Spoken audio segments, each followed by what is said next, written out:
see if it catches up. What are we doing here? All right, it's Trent Knox with the Trent Knox Show. This is episode 59, and in this episode, I'm going to be discussing the struggles between insecurities and strengths, and how that affects us all, and my personal experience with those things. Let's start with, I guess, talking about what's going on. So, in the description below, if you're watching this on YouTube, you'll see that there is a couple different things, okay? A couple different things. Your financial resources for if you need to get yourself some banking or cryptocurrency, whatever it may be. You're going to have your social media tools, your gig economy opportunities, and you're also going to have my social media links to get in contact with me on the various different platforms of social media. Okay, so yesterday I did a full day of live streaming. I had a couple complications with the live stream. It did have a couple issues where it would go in and out, and that was a bit of a struggle. The only thing that I was kind of disappointed about that was the fact that the phone would not stay charged for some reason. And technology has always been kind of an insecurity of mine. I remember growing up and first time that the iPod came out and being hit with kind of like a Jones effect of everybody having the iPod when I had one of those SanDisk MP3 players. And then I think after that I got it was a long time till I got an iPod when everybody had the iPod. And I know that like 3 generations of iPod went out, and then everybody was listening to music and I didn't have that iPod. But then in 7th grade I got an iPod. And it was like one of those. Honestly, I don't even remember how many gigabytes it was, but it was a nice iPod. It was the bigger iPod, the one with a lot of storage on it. It might have been like 32 gigabytes, maybe. I don't remember. That was 2007, and I took it to school one day, and it got stolen. I lost the iPod, and everybody told me who stole it, and I asked him. I said, "Who stole?" Like, what happened? How did did you happen to find my iPod? And he apparently he didn't have it, or I don't know if he had it or didn't have it. Honestly, I just lost it, and I don't know where it went. But same kid ended up breaking my collarbone in football not too shortly after that. So maybe he was trying to get his revenge on the fact that I had asked him if he knew where I had lost my iPod or if he had stolen it. I don't know. But I've never been a part of the cool kids, having an iPhone or whatnot, and it's always been a contingency on the popularity. If you owned an iPhone, then you were part of the cool kids, especially in high school. Because I had Android or Windows Phone pretty much all of my childhood, and technology was always an important thing, obviously, because sooner like shortly after the iPhone came out with all those apps, the Android was trying to be in competition. There were things that the Android could do that the iPhone couldn't do, and then people were jailbreaking the iPhone in order to do more things. And that's always been a status symbol. The iPhone has been, same as like owning like a Mercedes or like, some sort of, expensive luxury vehicle. It's always been a luxury to have an iPhone. At least in my family, it has been. I don't know. It kind of seems like more standard for people these days, especially like for my cousins. My cousins have not, they got their phones a little bit when they were older, but they started off with iPhone, and my aunt had iPhone. Everybody, aside from my family, has always had iPhone basically. But that's always been a status symbol, especially when you were, people would people would bully you if you didn't have iPhone. People would, and it continued on into adulthood when people would talk about how, sending messages, there would be iCloud messages versus what, if you sent a phone, a conversation and from an Android, it would show up as green on the messenger. So I've always been kind of insecure about that, because, a lot of and this is just like a lot of what happened when I was young with like romantic relationships or whatnot were contingent on this. It seems sort of like silly that that girls and people who are social would judge you based on the fact that you had an Android or an iPhone and communicating. Some people didn't even have phones because either their parents didn't want them to have it or their family couldn't afford the service.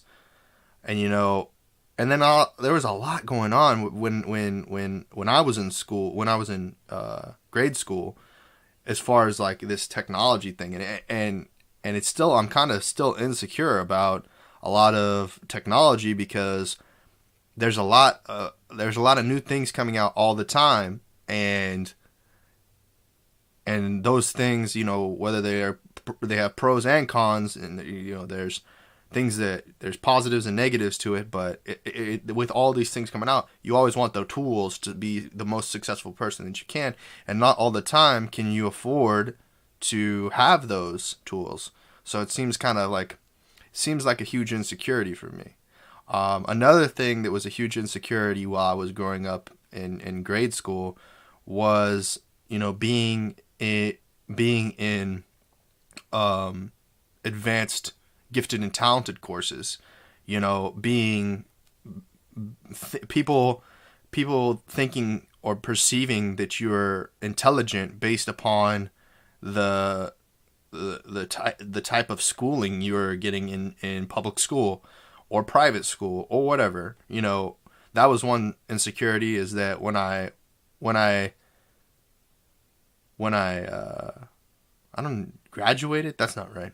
When I moved from 5th grade to 6th grade, I went from a public school to a private school, and the transition from public school to private school was really tough on me. And I was really, nervous. I didn't have any friends at this new school. It wasn't until later that people I even knew went to this private school.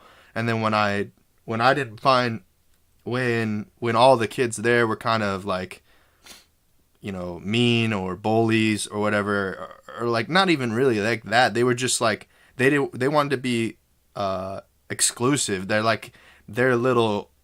were like a group of kids, most of them, majority of the kids, had never gone to public school or gone to anywhere else. They were either homeschooled or private schooled. So they built up their little clique, but it was like one clique, and it made it awkward, like when everybody, is at the lunch table or whatever, and you're hanging out with the goofs or the losers or the, pariahs or whatever. Because you're the new kid that doesn't get to be part of this one part of, you're new, you're cool, like, so like they like you, but you can't. It's awkward and it's weird, especially when the class is like 20 kids. You know what I mean? And so you're kind of like, I'm not gonna stay here with this. This is not how people treat each other out in the real world. I mean, they kind of do, but there's like multiple cool groups. There's not like one cool group, and then the rest of them are the rest of them are regular, and then there are some like rough groups. They're the ones that are like, not are struggling. There are kids that struggle. They don't need to be bullied because they struggle to fit into society or the cool group or the wherever, if there is a scale. I don't know. It also, something that's becoming an insecurity as an adult is trying to be politically correct, trying to be, inclusive, trying to be, diverse, trying to be understanding. That's a huge insecurity for me. Because I grew up, if you said something that someone disagreed with you about, you were gonna throw fists, you were gonna fight, you're gonna have sticks and stones, may break your bones, but words may never hurt me. But I mean, at the same time, you said some words, you might have to have some, you might have to get your ass beat or something. It depends. Like, an insecurity definitely has been girlfriends, that's for sure.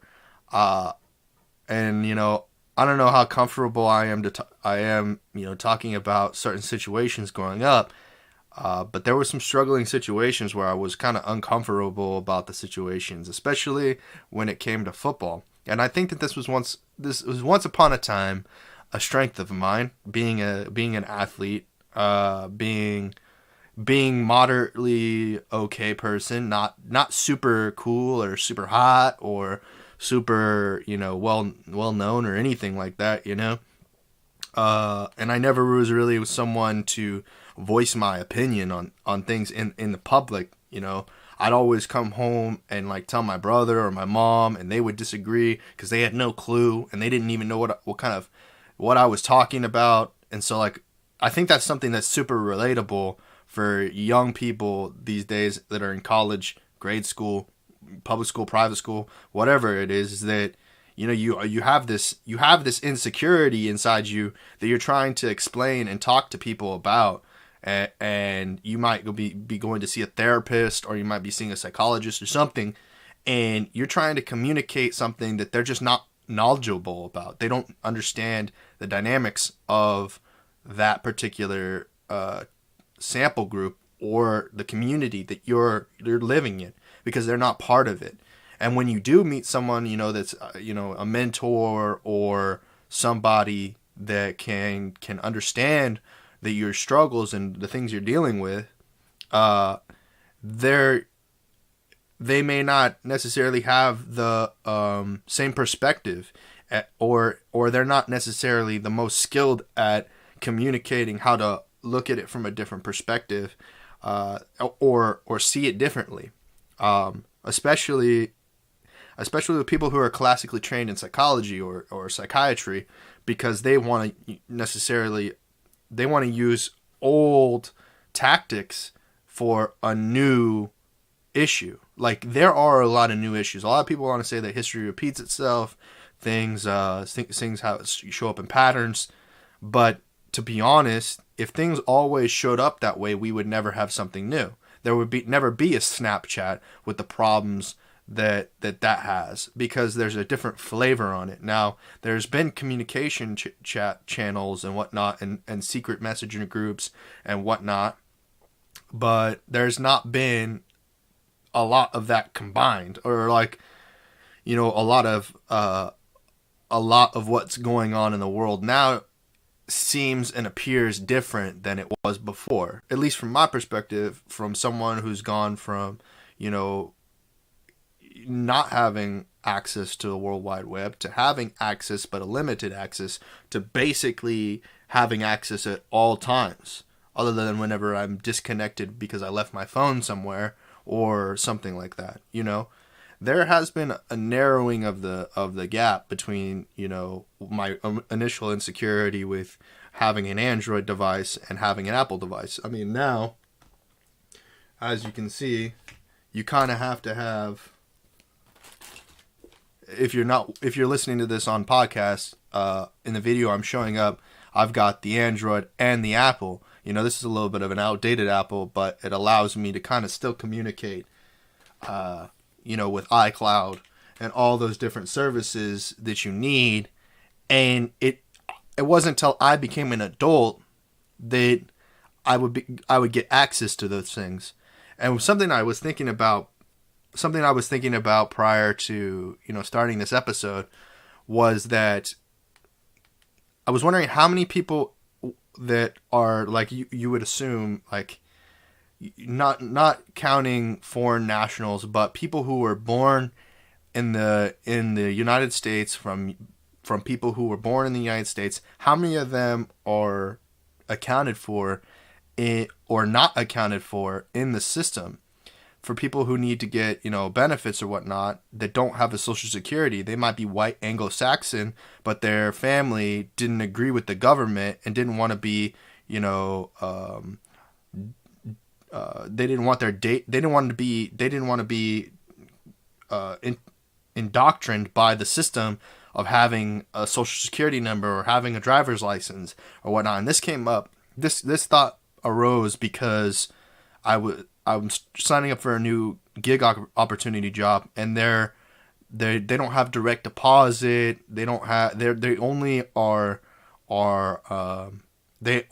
are providing a payment card. And I thought about this, and I was like, why would they only be providing a payment card? And I don't mean to be getting into any conspiracy here, though, but most companies have direct deposit, direct debit, some form or fashion of you choosing your own form of payment, not being limited by the company making mistakes or dictating when or where they're going to be positioning their finances or their money that you have earned from them. So I kind of made an assumption, and maybe this is wrong, that this is some sort of way for them to alleviate the necessary means for someone to have a bank account.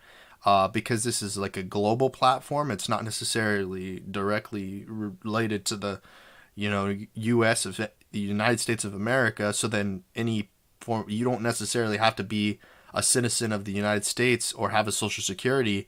But then again, I don't know. You're an independent contractor, so technically speaking, you can have, an EIN, an employer identification number, in order to conduct business with these people, but why would they not want to? It seems like something is amok, and this is insecurity of me as an adult, because I constantly want to be able to manage and have the best opportunities to earn an income.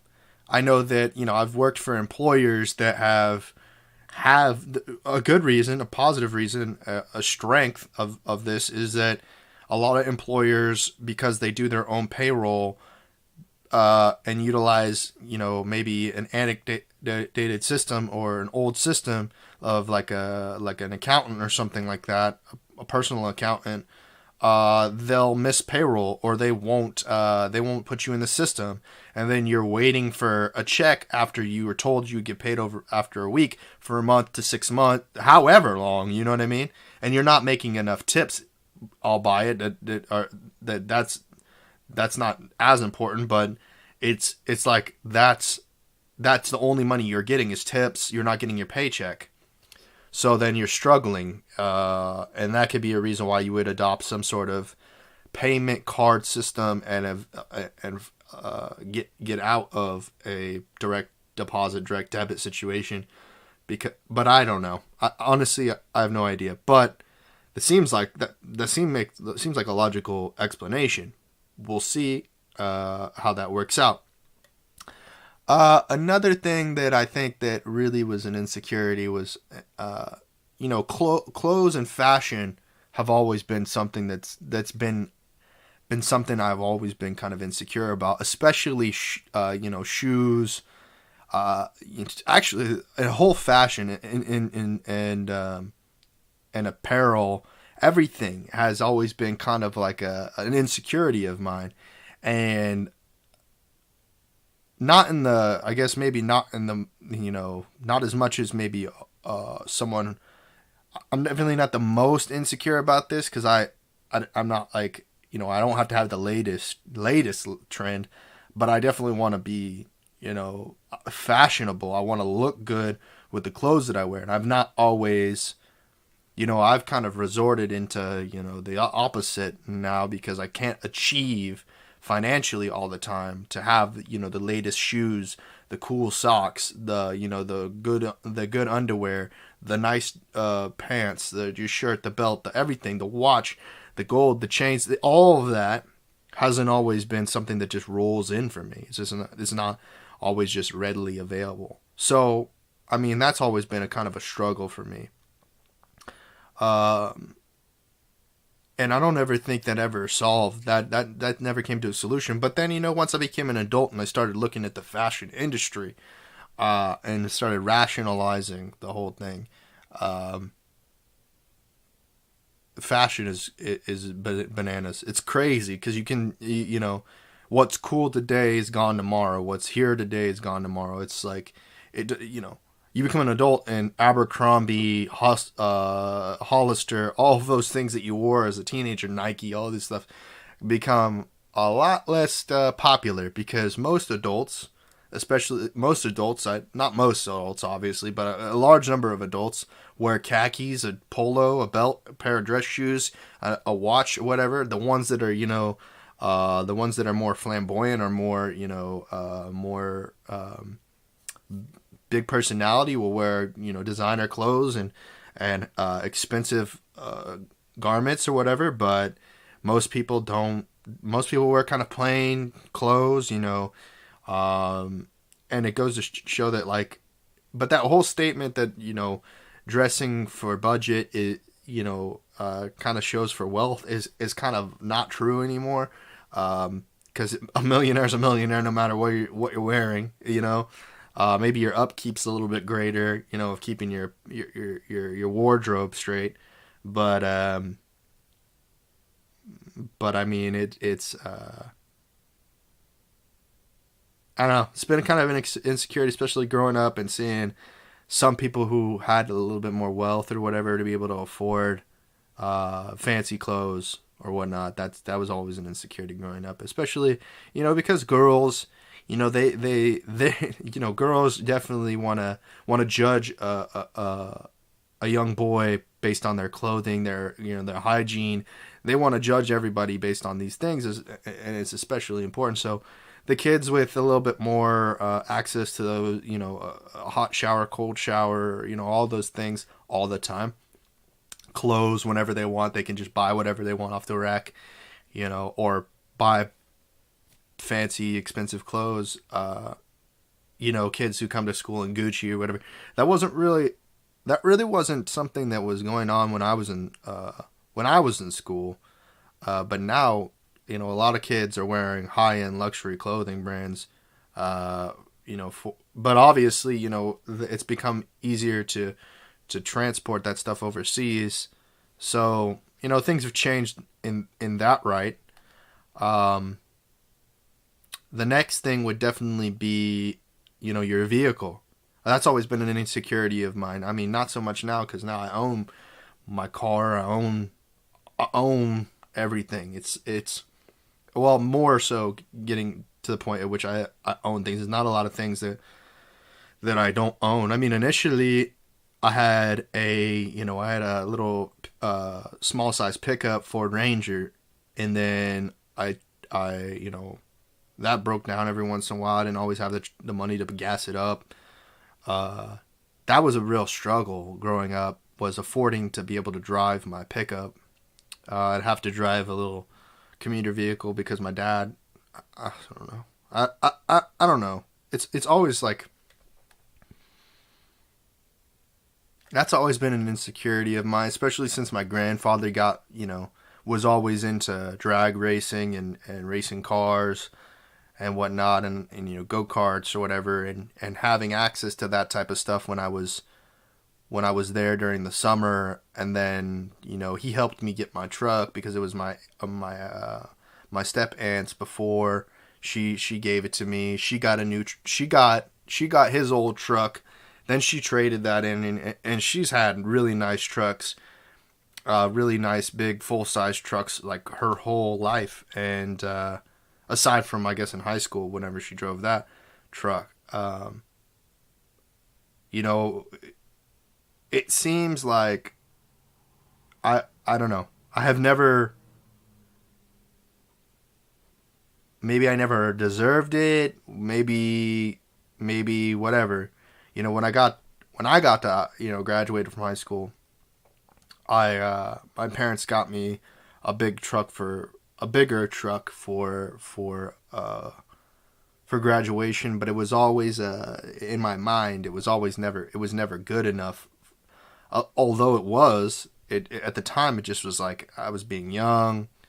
I was being ungrateful. There was a lot going on, and it wasn't intentional. It was based on my ignorance. It was just the world did not equate to what was going on in my personal life. There's a lot of things, and so I made mistake after mistake after mistake with vehicles, and I wasn't in the circles with the people of wealth, so I didn't really know what was good. I didn't even really know that there was things. I knew that there were luxury vehicles, but I didn't know there was like a class of luxury vehicles. I didn't know. I always thought a luxury vehicle was a Rolls Royce, and that was it. Like James Bond stuff. That's what I thought was luxury. I didn't know there was, I really didn't. I guess I knew, but I didn't really consider these other things luxury. I didn't consider a Land Rover luxury. I didn't consider like certain things like super luxurious or whatnot. I think a Lexus didn't really make a difference to me. An Acura, it was like okay, those weren't really luxury to me. But there was individuals who did think that, and I didn't know people thought that way. I was in my ignorance was I didn't know people thought that way, and so growing up, it was really that was something to struggle. But at the same time, some of these insecurities actually provided me with strengths. They were strengths, but I didn't know that. I didn't know that, being conscientious of my social status was a strength. That I could, knowing that I wasn't as good as I wanted to. I wasn't as great as I wanted to be. That I could be better than the person that I was. That allowed me to strive for greater opportunities, strive for more, and having kind of a motivation to be someone better, to be someone that was more important than he was, or something that to be more to affect things more, or something. I don't necessarily know the exacts, but yeah. So I just wanted to get on here and talk about in a podcast about insecurities and strengths. If you have anything you want to get out there and talk about, put it in the comments below wherever you find this, and I'll catch you guys on the next episode. Thank you for joining.